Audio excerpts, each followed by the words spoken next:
Hey everyone, welcome to the Costume Jewelry Chronicles with Lynn and Carrie. Each episode we will feature a new vintage costume jewelry designer and talk a little bit about jewelry reselling. We hope you enjoy.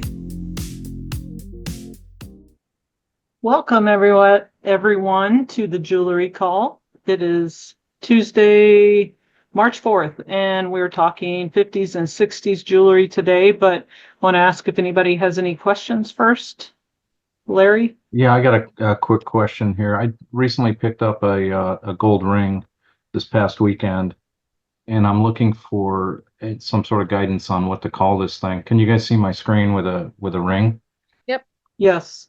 So it's this big, hideous solitaire, and I don't know what to call the stone. I've researched it. It looks like something called citron or sim something Citrine. citrine, which is a clear or colored quartz. But it's huge. It's like a half inch or 3/4 of an inch in diameter. I know I need to take better photos here, but how would you describe this ring? It looks like it's made from a disc that's been cut, and the cuts form the prongs to hold this giant stone in place, It looks artisan made, but I wouldn't call it anything that you don't know for sure that it is. right? It could be citrine, it could be a rhinestone, it could be glass. Yeah. Of course, the train comes by. 10 o'clock. Yeah, oh, it is marked 14K. Yeah. So Yeah. I It's believe it's an artisan made, Got like kind of a, modernist or something, or weird looking. yeah, almost yeah. flower-like. You can It's kind of tell about the artisan made because if you look behind the stone, I agree with Lynn. Yeah, it's got a hole in the center where the tip of the stone goes, and you can I've made this kind of thing many moons ago where you just cut a slice in here, bend it around, and and braze it to the surface. So this definitely looks artisan to me. I was just curious if I should attempt to identify the stone or Well, it's going to be hard to do is the problem. yeah. And the What about citrine this is really shape? not worth a lot, really. I bring Maybe- mine to the pawn shop and he tells me what stones they are. Yeah, okay. Yeah, if you have somebody, yeah, if you've got somebody that knows, that isn't just saying it, but like Lynn probably knows he actually knows. Right. Yeah, I would agree with that. Well, a piece of me was considering just very gently bending one of these back, taking the ring out or the stone out, and just selling it for 14K gold. Why would But you take the stone out? Just hand it to him. well, true. If I'm handing it to somebody that's going to buy it, okay, cool. That was my question. Yeah, if I'm melting it, I ain't taking the damn stones out. They can do that. Right. All right. Well, thank you. And I gotta head Although out. So maybe some places might require you to, but mine doesn't. thanks It again. it kind of it did really kind of look like some type of quartz. It didn't look like a rhinestone unless it's just the picture. But anyway, The back it's hard is to clear. determine. It doesn't have a backing. It's a single chunk of clear stone of Yeah, some sort. it could definitely be citrine. It didn't look like a rhinestone, but again, can't say that if you don't know it. So Lynn, Right. are you melting that or are you going to sell it as a ring on eBay? Since it's 14K, Carrie's melting it. probably melt it just because, I mean, the citrine's not going to make it worth much more, and then you got to deal with the fees coming out. Yep. So I would probably get a quote on it first. I'd figure out my costs, bring it to the gold guy, and then determine right If I there. got it for a couple bucks, like most of my stuff, and I can go melt it for a couple hundred, there you go. Yep. I want my cash. All right. Well, thanks. Do you guys ever melt your own gold, or you just take it somewhere and sell it and let them do it? Yeah, right in my kitchen. Why am I melting my own gold, Russell? Why am I doing that? Well, I just wondered if you made your own gold bars. My brother-in-law talked about doing that. He wants to get one of the crusher things, the stone, whatever you call them. I don't know. I know somebody that Nope. does. I'm not. No, I'm not. Sounds like a big fire hazard waiting to happen. I think you need like thousands and thousands of degrees, I'm guessing. I mean, there was nothing wrong with it if somebody wants to do that. I have other hobbies. I would Oh yeah, I mean, I pursue actually can barely cook. I couldn't trust myself to like melt something down. I just thought it'd be cool to have like a 20-pound gold bar. I don't know about 20 pounds, but yeah, I have relatives that have gun safes full of gold bars that they've been collecting over the years. And when I left the gold guy a few times ago, somebody came in and bought a whole pallet full of gold bars. And they'd escort them out to their car with armed guards and everything. They said they're doomsday preppers and they come in and buy pallets of gold bars. Nice. Interesting. Seems like an odd choice because if doomsday happens, like, is that really going to help you? I don't think so. Absolutely, because Unless you're going to whack people over the head with it when it's survival of the fittest, I don't see the gold point will of be that. the only currency that's worth anything. Yeah, I know. But you would have to like say, okay, I'll give you, you'd have to break gonna off a shave piece this and off. say, yeah, Yeah. I'll give you this much. Yeah, you'd have to be able to like shave little chunks off to make it work. But there is like even in the finance industry in our finance job that I have, like there is, it's not even like a doomsday thing. Like, at some point, should we go back to just the gold standard, it's very possible. It could, Yeah, I guess I'm it could picturing more like a zombie apocalypse where it wouldn't matter. Yeah, no, then you better be able to club somebody with it probably. Yep. And it's a little soft for that, so I'm not really sure how that would work. Good point. Sorry, I didn't mean to just go off the rails with the topic of the day. So No, it was a curious thought, I guess. Nicole, did you have a question? Morning.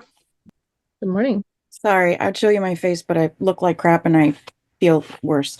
Okay, so I was researching a necklace that I'm listing, and someone sold one just like it and is calling it an unsigned Coro. How do they know it's an unsigned Coro?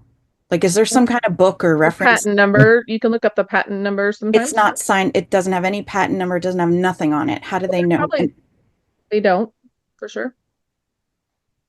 So It might not, the old ones might not have a patent number on them. You could probably go to the patent site and just go to jewelry patents and start scrolling through. I never have any luck with the search, but you can scroll through and look and see if you can find the exact design. Mind you, it has to be the exact design because there's a lot of variations of it. A lot. And you also have to weigh, okay, how much time did I just put into this? Exactly. Scrolling patent numbers for a $30 brooch. It's a necklace, and it could be worth between 30 and 50, maybe on the low side, but I just call those unsigned and I price them like they were. Yeah, that's what I would do too. And I wouldn't put Coro in there unless you know. Okay. And move on. Absolutely. Yes. Okay. The Coro people know. That's right. Okay. And maybe, and then if I'm wrong and I priced it too high because it really wasn't, then I mean, it'll come down to my age markdown. Right. I'd rather go too high than too low. Just don't sit on that high price too long. Like the collectors, if they want it, they'll be there. It's not going to be like 6 months from now, probably. In the beginning, Carrie, when you first started doing jewelry, how did you streamline your process with listing a piece that you weren't sure about? It's unsigned, but it's really pretty and it's got sparkle. Like, I wasted lots of time and lots of money. Well, thank you for telling me that because I feel a little bit better now. But if I would have had me up my butt saying, "What the hell are you doing? Keep going. What do you put sitting on that piece of jewelry?" I know. I hear you in my sleep. All the profit out.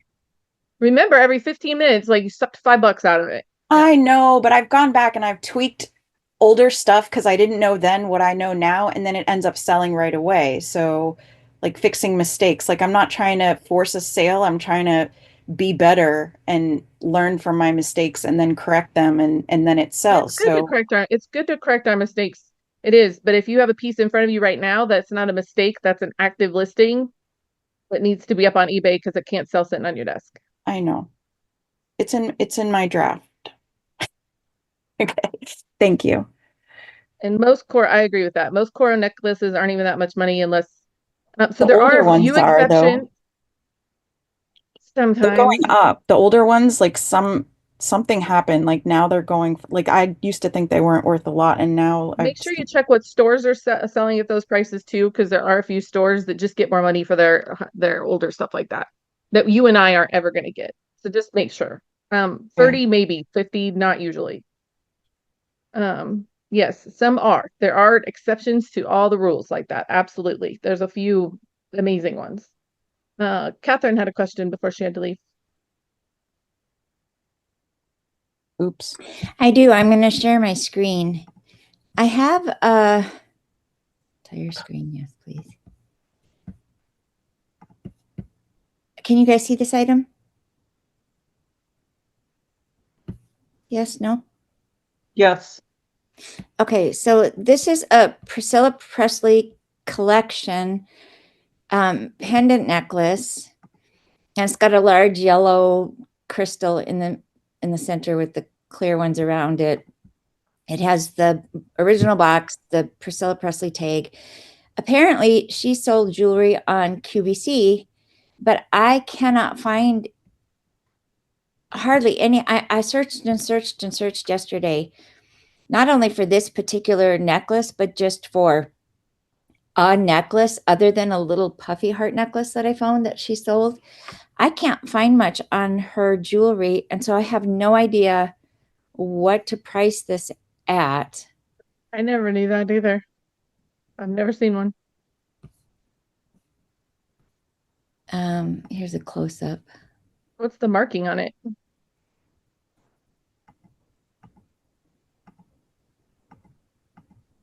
The Priscilla Presley tag. Yeah, I've What did the never seen puffy one. heart one that you found go for? I don't know. I saw a bunch of those, but it was just like a little. I just mean like, is it a high? If it like, let's say like you couldn't find this one, but her other ones were going for $400, which I know they're probably not, But then you would know to price it high. If they all went for $20, then like her jewelry isn't worth a lot. Right. Like that. And I even went on like the QVC site and couldn't find anything. Yeah, I can't even find any solds by her. Yeah, I There's can't one- find. And I was one Googling list- it. I went out of eBay because there was nothing on eBay. And then I went to the QVC site, and I just typed in like Priscilla Presley jewelry line, Priscilla Presley QVC jewelry, Priscilla Presley collection. I mean, I was everywhere, and I could not find any information on this. Well, there's necklace. one that kind of says one thing. There's probably nobody looking for it. There's probably not a lot made, but there's probably nobody looking for it. So you're not going to be able to get a good high price for it, in my opinion. So 25, just because. I was gonna say $24.99. So yeah. Yep, we're pretty close. Yeah, I didn't know she had a jewelry line either. All I found a whole bunch of photos of Priscilla and Elvis, and then they found Elvis's jewelry and they were going to auction it off. And I couldn't find anything on this necklace.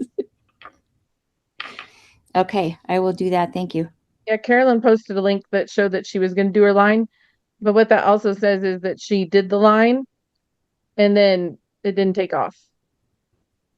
They didn't Okay. keep producing it. Yeah. All right, thank you. Who is that sharing What their is screen? going on your screen? I think you're sharing yourself. No, it's Catherine's screen. Hang on, Catherine. I'm going to boot you off. There you go. Jessica had her hand up. Did you still have a question? I think it was Jessica. Yeah, I do, but anyway, I don't. Okay, this is a quick question.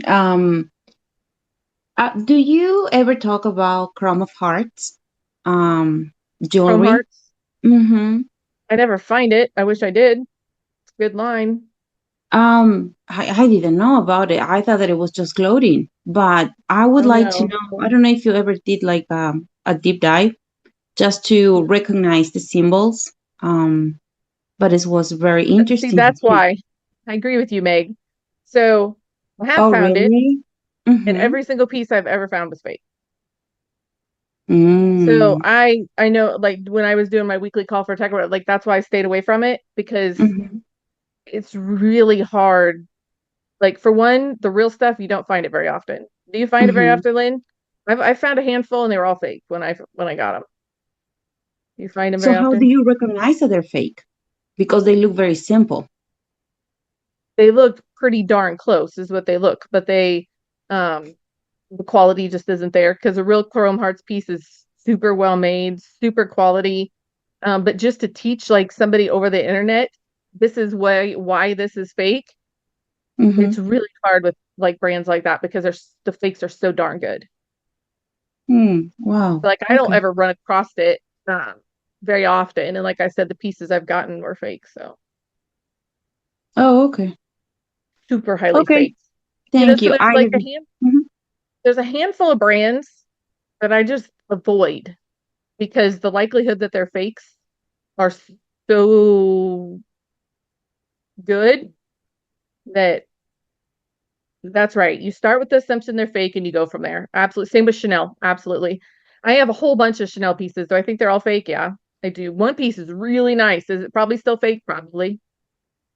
Yeah. Okay, so then what is about Susan Kaplan, I think Kaplan? Yeah. That she has some work with Avon. So I found I have earrings, old, very old. People usually, what that's what I saw, they were probably selling between $20 to $30. But if you get out of eBay, on other good websites, they're selling like the brooch for like a $300-400, The sold prices. and it's vintage. Yes, But I mean, they're vintage. sold. They're not just listed. Well, I don't know about Farfetch. Farfetch is a very good website. And I don't understand why they Well, price it like then you that. should sell on there, because you're not going to get it on eBay. Um, I don't think that you can sell there. I think Farfetch is, I don't know what it is, That was my honestly. point. So we can't comp it that way. That's true. That's true. Thank That was you. my point. Yep. Um, yeah, it is pretty, Nicole. But I literally probably have 30 of those. That's the problem with that. We We all are have kind 30 of of, those. we are going to be talking about that today because it is that 50. time frame. Yeah. Very saturated with those. They're super pretty though. It's just like them dang crystal necklace sets and stuff that are so dang pretty, but they just don't sell because there's too many of them. And Saturated. they're just saturated, but they're I so like the pretty. clasp with the little rhinestone on the what do you call it? Where the hook goes. I just thought that was a little extra. It's Yeah, a got a lot of them have that, and then I always lose one. I always have the pretty class with one rhinestone in it. Another one falls yeah, out or something. yeah. That's the way mine usually are. Go ahead if you want to do or do you want me to share finds and sales first or after your presentation, Lynn? We can do it now. I didn't have any amazing finds, but like I was saying in the other call, everything I picked up at the flea market that I was like, should I pay up? The ones I did were pretty decent. Like they weren't like, wow, $500 or anything, but they were decent enough that this wasn't at the flea market, but I listed this item last night, like 7 or 8 at night. I had 4 offers in 6 minutes for over $100, and then it sold full price before the hour was up. So that buy that I made of that QVC stuff is just keeps paying off. So not every Nolan Miller is created equal. So don't go out and be like, oh, I'm gonna buy every Nolan Miller piece I find, because they're not. But this one is.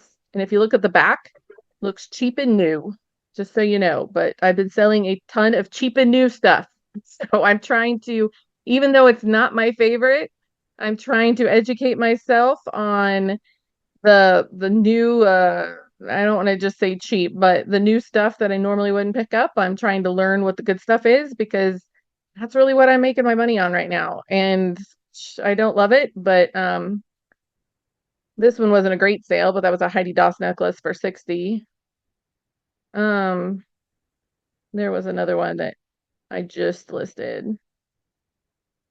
So my new stuff is what is selling immediately. So that is part of our business that we have to think about is the stuff that you can put up and it sells within minutes or within an hour.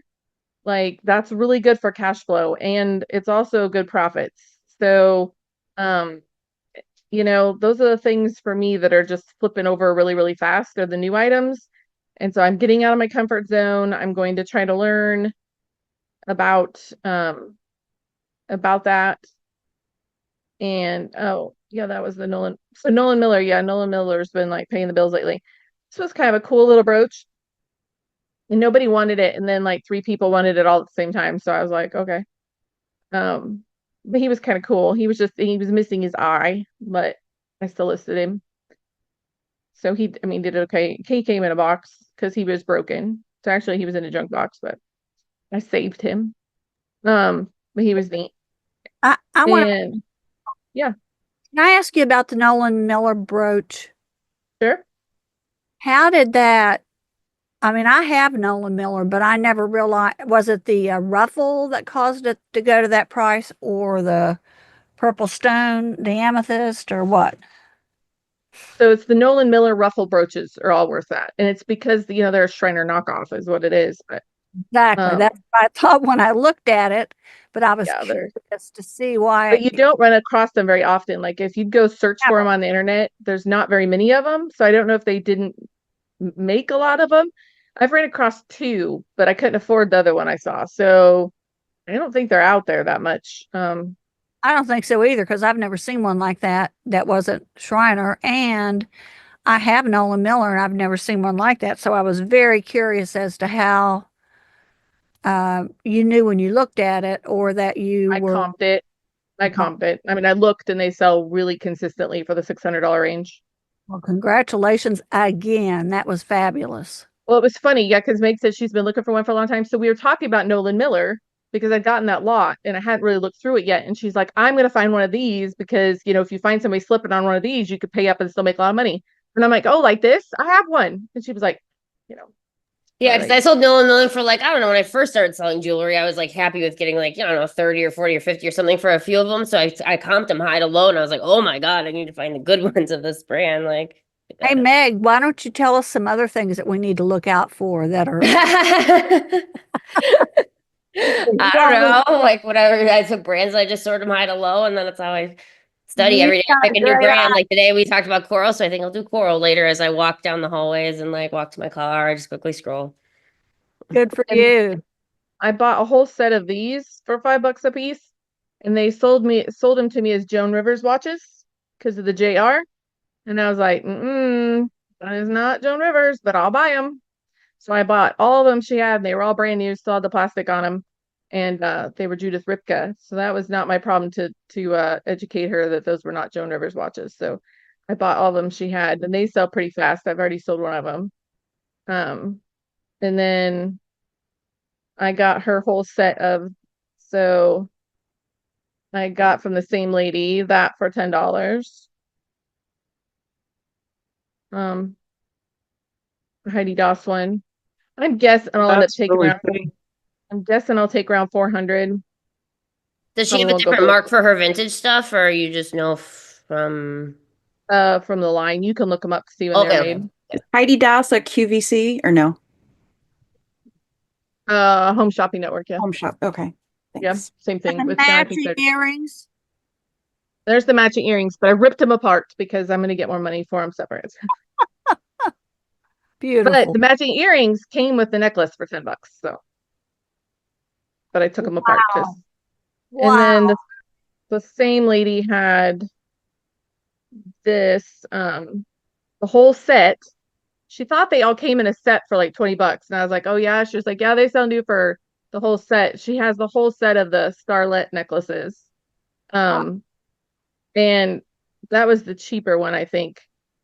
And then, so she sold them to me as a set for $20 because I think she thought they came as a set, but they do not come as a set. So there's another one that's way prettier. Oh yeah, there's another Nolan Miller.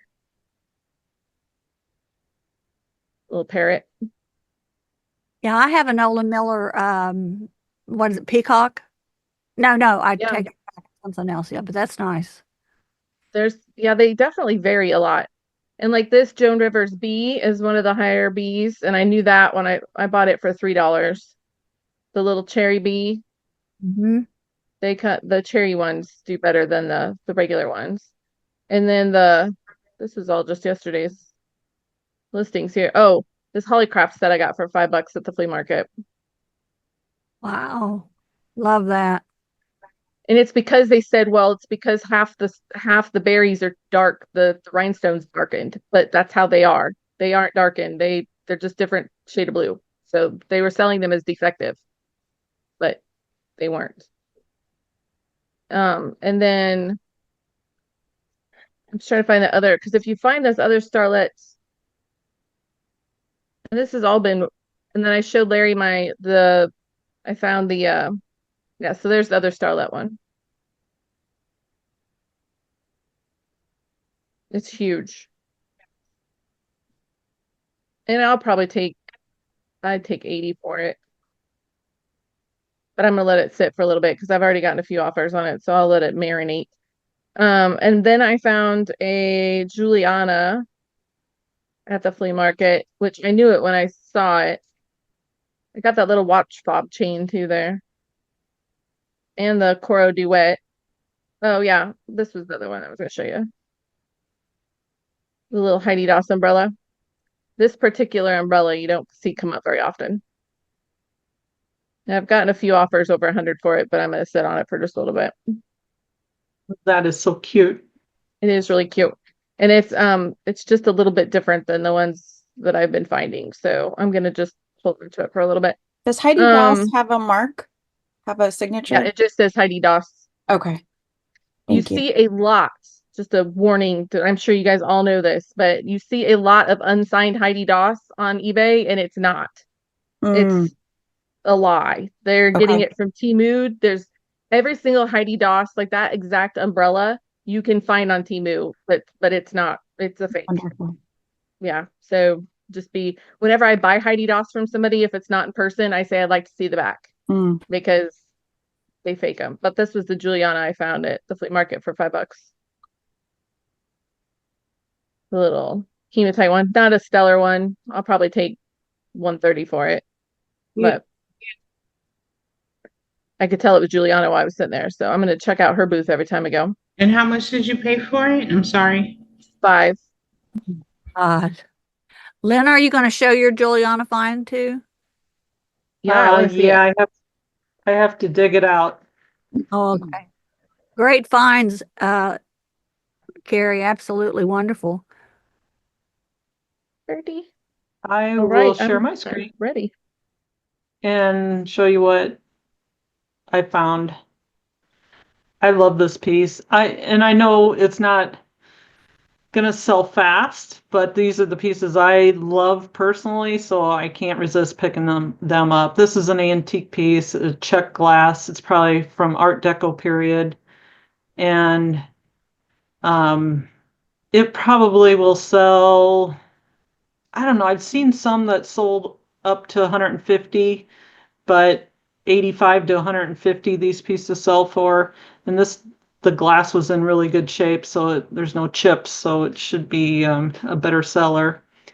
And also I sold this one for $99. This is Monet.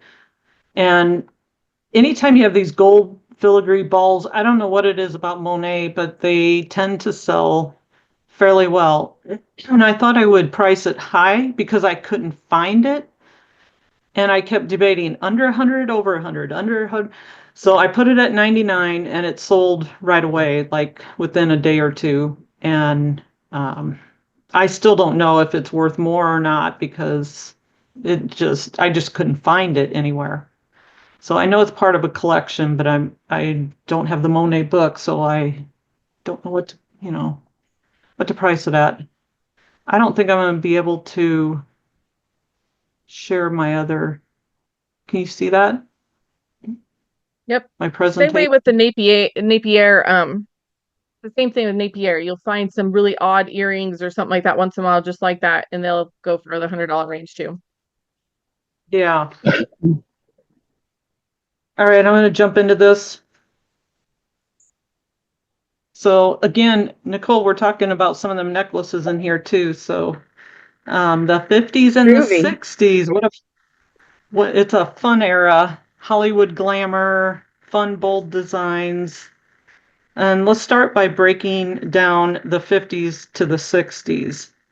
So World War II just ended at this time, so people were wanting to return to luxury. So the 50s is characterized by elegance and femininity, and jewelry was essential in completing a polished, sophisticated look. So we're going to start with the 50s, and they did a lot of glamorous, romantic designs. They had very ornate styles reflecting Hollywood glamour, like floral, bows, ribbons were popular, gold and platinum. Precious metals made a comeback at that time after the war was over, so especially yellow gold and platinum. And then diamonds and rhinestones made a comeback. And we mostly talk about costume jewelry, so I didn't want to throw in the diamonds, but they did come in with a high demand, and rhinestones was obviously the more affordable option at that time. Pearls, classic pearl necklaces, earrings, and bracelets were a must-have. They were inspired by icons like Audrey Hepburn and Grace Kelly. And parures were definitely in style back then, so they had to have their coordinated jewelry sets, and that usually included a necklace, earrings, bracelet, and brooch. If it's not the full set, they call it a demi-parure. And then charm bracelets were also popular. This one's a Napier one. Or it might, I'm pretty sure it is. These are clear, and they're always chunky. The Napier ones with them clear, classic, like acrylic pieces, lucite pieces were really popular back then. And they also did personalized charm bracelets. A lot of the designers that were in style back then were Trifari, Monet, Coral, Miriam Haskell, Weiss, Kramer, Van Cleef and Arpels, and Tiffany and Company. There are a lot more, but these are some of the more popular ones. Then we reached the 60s, and this decade started with refined classic pieces and evolved into bold, colorful, and experimental designs inspired by pop art, hippies, protests, and music. So some of the bold and geometric shapes were more like a mod style, and they used sleek lines, geometric patterns, and futuristic designs. Lucite and plastics were also popular, and resin and lucite, they all became trendy, allowing for more playful, oversized statement pieces. Bright colors was also in. So jewelry featured bold colored combinations, often in plastic or enamel, matching the vibrant fashion trends of the time. Oversized and chunky was in, like large cocktail rings, wide bangles, and oversized earrings, which replaced the delicate styles of the previous decade. And bohemian and hippie influence, so more organic, natural materials like wood, leather, and turquoise, reflecting the free-spirited counterculture. Cord and fabric backing was also popular, like hippie-style jewelry used leather, suede, and fabric cords. Some of the designers at that time, these all overlap, 50s and 60s. These designers were around, but they just became a little more popular during that particular decade, like Kenneth J. Lane, Napier, Alice Cavanis, Judy Lee, Beau Jules, Boucher, Eisenberg, Schreiner, Sarah Coventry, and there's a lot of home jewelry companies where the women went to other people's homes to sell jewelry. That was popular in that time frame. And Paco Rabanne, he did chainmail, like earrings that were fabric-like and looked like metal, that type of thing. And then Elsa Peretti, she later worked for Tiffany and Company. Now, the types of jewelry we see a lot of during this time frame are thermoset necklaces. They kind of have that moon glow effect to them, but it's more of a pearlized. Moon glow and pearlized, kind of a little bit different. Or they have a frosted look. They're usually in bold, pastel, or translucent colors, and you'll see a lot of this type of thing with Trifari, Coro, Lisner, Sarah Coventry, and BSK designs. And then that declined in popularity in the late 1960s, but remains collectible today. Linked necklaces. All of these and these type of necklaces, I usually price in the $30 to $35 range and take usually $5 off, and I sell them all day long. These are probably the most popular thing I have in my store. And a lot of them are chokers. That tended to be the thing back then. Like 16 inches is pretty common for this type of necklace. And they were made in sets as well. So they had parures like this. And then pearl necklace or beaded necklaces and pearl necklaces with bright colored beads from Hong Kong and Japan were definitely popular. And they call the one on the left fruit salad, little fruit salad earrings. They're so cute. But these pieces, when I first started selling jewelry, would sell all the time. And I could sell a necklace like this for $35. And now it's starting to decline. They're more around the $25 range and $18 to $25 range mostly. They're kind of losing their interest. And then the floral brooches were popular. They had a lot of starburst type designs. Clip earrings were popular. And some screwbacks still existed, I'd say, into the 50s, but most of the time you'll see the clip earrings. And some are marked and some are not. Sometimes they mark one of them, but not very often. Or they'll mark the earrings and not the necklace. Charm bracelets. This one on the left is a Napier, and this is a good example of Napier. When I think of Napier, I think of these. That's the one I have. This one has. Is it? Uh-huh. Awesome. I'm looking for the earrings for that if anybody finds it. I have another one in a different color set that I have the earrings with, but I really want those earrings. So if you have them, I'm a buyer. That previous one that you said I don't believe was a Napier. This one is absolutely the Napier one. Oh, the lucite, yeah. Yeah, it's not. It wasn't. Love it. This one's awesome. Yeah, they go for good money. Say that again, Suzanne. Which earrings are you looking for? The earrings. I don't know if you see the earrings that match this set, and this actually bracelets. Yeah, I'm sorry, the bracelet. When I could get a chance, while we're still on, I'll pull out the earrings that match the other color, just to show you they're actually droops like this is. You know how they're droops, but they would match that. It's gorgeous on. That is pretty. I've seen these little cherries as earrings. Do you know what the earrings have? Do they have one of these particular things? They're mixed. Okay, interesting. We'll have to keep an eye out for that. Yep. And this lucite was popular at that time too. And these personalized charm bracelets, as we would call them, where they added charms as they went places, did things, graduated, you know, all the different things that represent that particular person. They were popular. Then we have riveted brooches. And like space age type brooches, aluminum, stainless steel was popular in abstract shapes and bold futuristic designs. The rivets, like on the back of this one, you'll see all the time between the 50s and 60s. Most of them have rollover clasps at that time frame.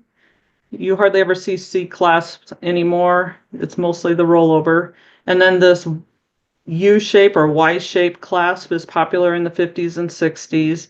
Some of the better designers just have the pin clasp soldered to the piece. Rhinestones started having open backs. And, it allowed the light to come through, so they were a lot more sparkly, mini V clasps. Then we have long pendant necklaces, total change over, like simplified. Is such a wide range in the 50s and 60s because things were mass produced then, and they just put out so much at that time frame. And the backs of some of the pieces were like a rougher matte finish rather than a high polished metal. You start to see more of that into the 60s, and then into the 70s you see a textured back big time. Also chunky oversized rings, acrylic. This one's a fun one. I thought I'd include it. It has little flowers inside of it. You'll see bracelets like this too, and they were pretty popular then too. So the 50s and 60s jewelry is one of the most fun and fairly easy to find. And price-wise, they're middle of the road pieces, $25 to $35 range. And it's an era that I find the most. So that is it. Yes, it's easy to Questions? find. Easy to find, and some of them are so cool. Yes. Those big chunky lucite bracelets. So every single table at my flea market this last weekend. So I got the Juliana bracelet for $5. Same table, they want 20 for each of the lucite bracelets. So very cool. Yeah, but I find that the most, it seems like other people aren't buying it at my flea markets. Like I'm the one that picks up all the bracelets that have rhinestones on them.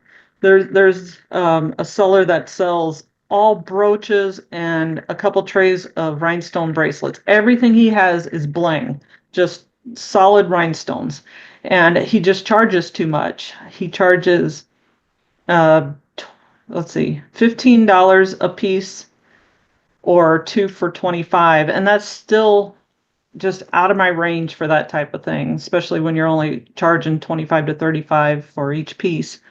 But this past week I ended up getting 6 of them at $10 a piece, and I paid up for them because a lot of the other stuff I found at the flea market was lower priced, so it all balanced out to about still $4 per piece. yeah, for sure. It's funny to see when they think they're on to.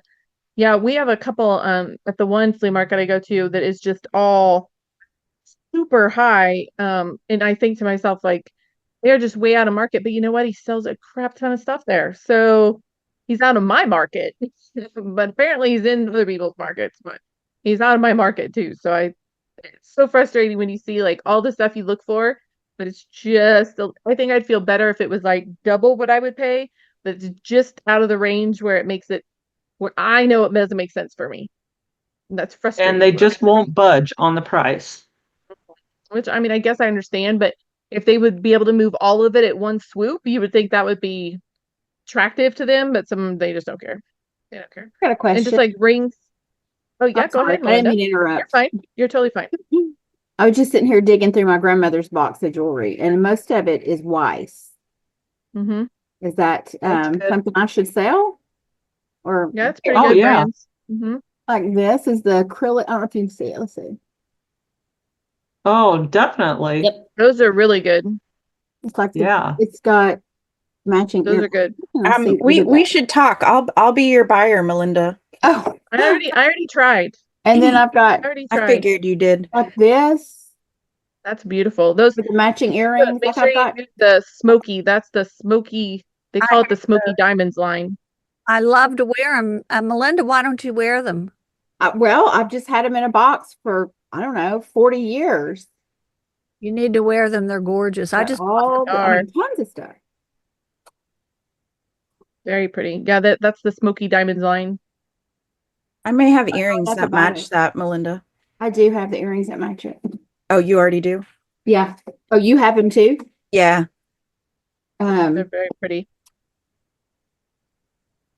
Yeah, I used to play dress up in this when I was little. fun.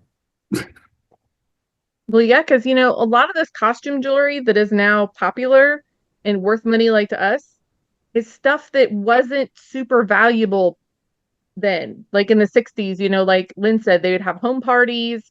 It was more of a lower end, like it wasn't prestigious type stuff. So they didn't really put a huge value on it. Yeah, Well, I and they know said my grandmother didn't spend a big amount of money on anything. no, well, you could have been me when we were going through. My grandma had her coveted box of her collection, and it was all pot leaf jewelry because she just liked the flower leaf. And I was like, great, grandma had a whole pot leaf jewelry collection. I don't really know what she was doing. And some of it wasn't even old. It was like blingy pot dealer type jewelry. I don't really know. Was she from the She just, 60s? yeah, but I think she just thought it was something else, to be honest with you. I don't think I don't really know. I was like, well, I mean, some of it was pretty cool. It just really wasn't my style, um, but like the same with the old Trifari that's worth so much money now. That stuff was not super valuable when they bought it. And that's why I truly believe if I do exactly what Meg does. I search those solds every single day because they are out there. They are on tables at garage sales. They are at flea markets. The best jewelry I ever get at the flea market is not from the jewelry guy. It's from there's this guy there that just has like stuff just dumped in a case. And some of it is missing stones, but like that Julio Schleider that I posted. And I mean he'll just have like odds and ends of weird stuff, but some of it's really like he had a Coro duet for $2 in there. Like, because he doesn't do jewelry. He's just dumping it in the box. So those are the ones that I find the best stuff at. And the jewelry people aren't swarming it. And there's usually tons of jewelry But buyers at that flea market. But like I got to that lady's table with the Juliana bracelet for $5. I got to it last, and her stuff was all neatly displayed. I got her. That was the last table I went to, and she still had really good stuff sitting there. But we just got to know a little bit more. Yeah, I would just hate to like realize later I'd walk past something and not know, and it was one of like the big money makers. So yeah, sometimes I sort of high to low, and then other times I'll like filter it out by like $30 and up and do like the same search. So I just keep like a rotation going, whatever I feel like searching that day, and then do like Me any too. recent like 30 and up. Like, Pick a category or brand every day, and I research it because um there's lots of weird Monet out there that is easy to find and cheap. Some of their brooches that look like plain, they don't even look exciting. Some of them are, standout ones for whatever reason. And just like those earrings Lynn had, you could absolutely find those laying around and somebody have no idea the value. So I do the same thing. I pick up Trifari all the time. Like I'll pick it up if it's cheap, of course, $1. It's usually $1 or $2.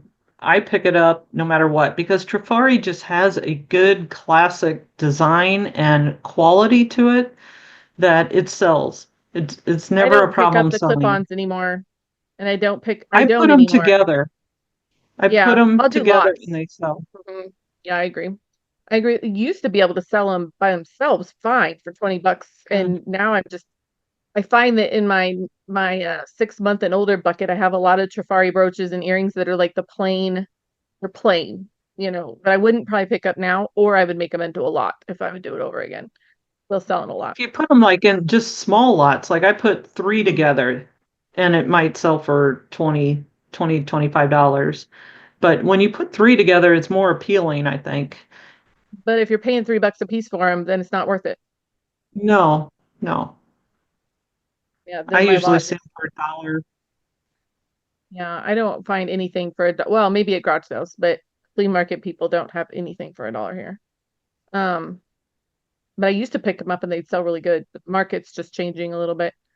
Um, I missed my homework today, Lynn. I thought you were doing Trifari today. So My No, homework. I switched it.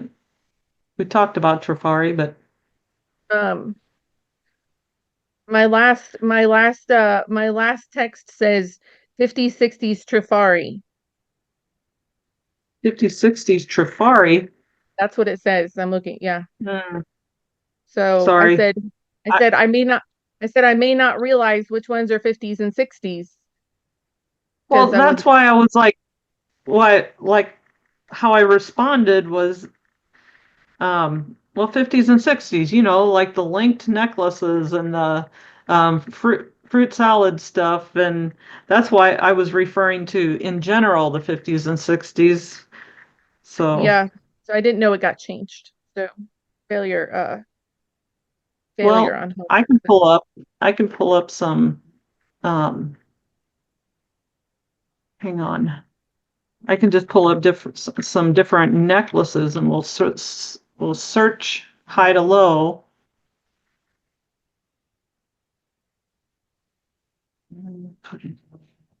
See what I can do here. Yeah, I was like, I And don't know. I think we'll get some that aren't 50s and 60s because I know the symbols, but I actually even looked to make sure I only had symbols of 50s and 60s. So let's see. I'm going to put in linked rhinestone necklaces from the 50s. And I've got it sorted highest to lowest. So Trifari, this one sold for Sold. You want 129. Or no, these are not those sold. aren't sold. Yeah. I think it's This because you're one's putting interesting. LinkedIn. I don't think people are searching by linked. I don't know how else to define it. You just put link, like without the ed. I think that's how I put it. Oh. If I put it in my. Let me try this first. I'm seeing quite a bit here. It's matching fewer words, so it's taking the linked out completely. Just rhinestone necklaces, 50s. But I'm seeing linked in the titles. Link, linked, link, Not very linked. many. Not very many. I've never used that word ever. Because the ones that say link don't have 50s in it, so just either taking one or the other out, I guess. Mhm. I don't It's know. probably the 50s that is throwing it because nobody puts that in there. You can put search and description and maybe people, I don't know. Or just, Anyway, I found a bunch. Let's put it that way. Let me put highest. Highest is only 18 bucks. Because it only sorts the ones that are in the actual search. So Mhm. anyway. All right. Now we got Parures, Juliana, Trifari, 350 for this birthday ribbon. Givenchy, Boucher. Here's the rhinestone Juliana for 275. Crown Trifari, 249. The Trifaris That are whole birthday, still, those birthday ones sell really well. yeah. All the birthday ones do. Here's a lovely Napier Hmm. linked rhinestone. I think that one's from the 90s though. That one is in the 90s. Yeah, so now we're getting different time frames. This one looks like a 50s, 60s. That's Juliana. Just take out the link. Like I've never searched by link ever in my whole life. Never used it in a title. What's gonna happen is I'm gonna get all kinds of Just put modern vintage stuff. because we'll put vintage first then. There you go.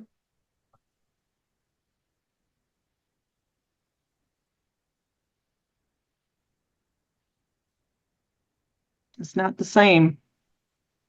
You gotta go to solds and take out the lot and you'll get them. Go try I've vintage a lot rhinestone of- choker necklace because then you'll get the linked ones more. So Yeah, that's true. If it's choker Yeah, I would agree with minus that. the lot. Yep. You'll get some good ones. Look at that big, huge rhinestone one. Oh my. Yeah, 2000 Shriner. That's a Shiner, but that one's Christian. unsigned. Wow. Christian Dior. Look at this one. wow. Does that look Mhm. 50s to you? No. Maybe. Um I guess it is. Yeah. It's pretty impressive. Interesting. That's cool. Mm-hmm. I'd Christian like to find some of Dior, those. Miriam Haskell, Jomez. This one's interesting. 913. Question: what are flawed emeralds? Does that just mean like faux emeralds? Yeah. Okay. Grupoy, not. Juliana didn't do Grupoy. Or that looks like that. Hinkle. Hinkle and how do you say that? Gross? Gross? Mhm. Hinkle and Gross. 425. Here's another one. Trifari birthstone or birthday ones. Mm-hmm. They Another designed for Jomez. Dior, right? That Hinkle guy. That could I think be. that's why Roasted. he's. I don't know about Henkel. I think. Yeah, I think it's a Dior thing. We're calling this fruit salad. It's got the leaves pressed. Get a close-up picture. No close-ups. Pretty unique. Looks like teeth. Mm-hmm. Yeah. Little leaves. Oh, they are little pears. Cool. Oh, they are. I've never seen one like that. Well, that Nina Ricci one was cool. Let's do. I'm just curious. Now that we've figured all that out, I want to do fruit salad.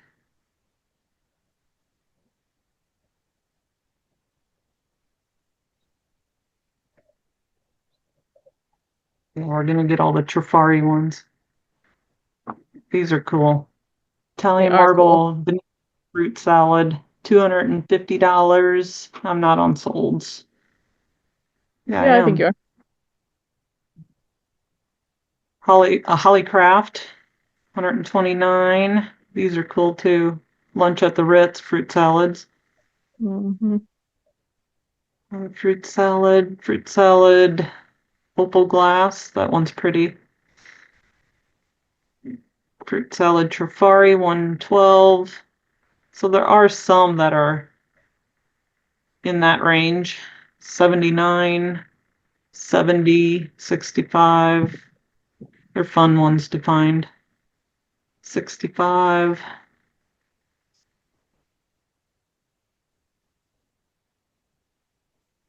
On down.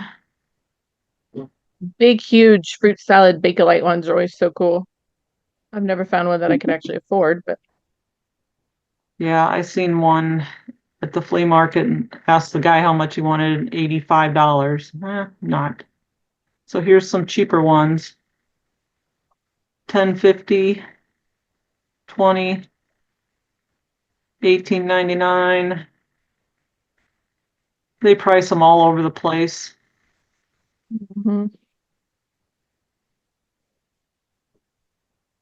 But that's about it. I think that I guess that would give you an idea of the higher priced ones, the Trifari and obviously the bigger names, but Trifari birthday one seems to be the best priced. I buy lots all the time just because I can tell there's one of those in there.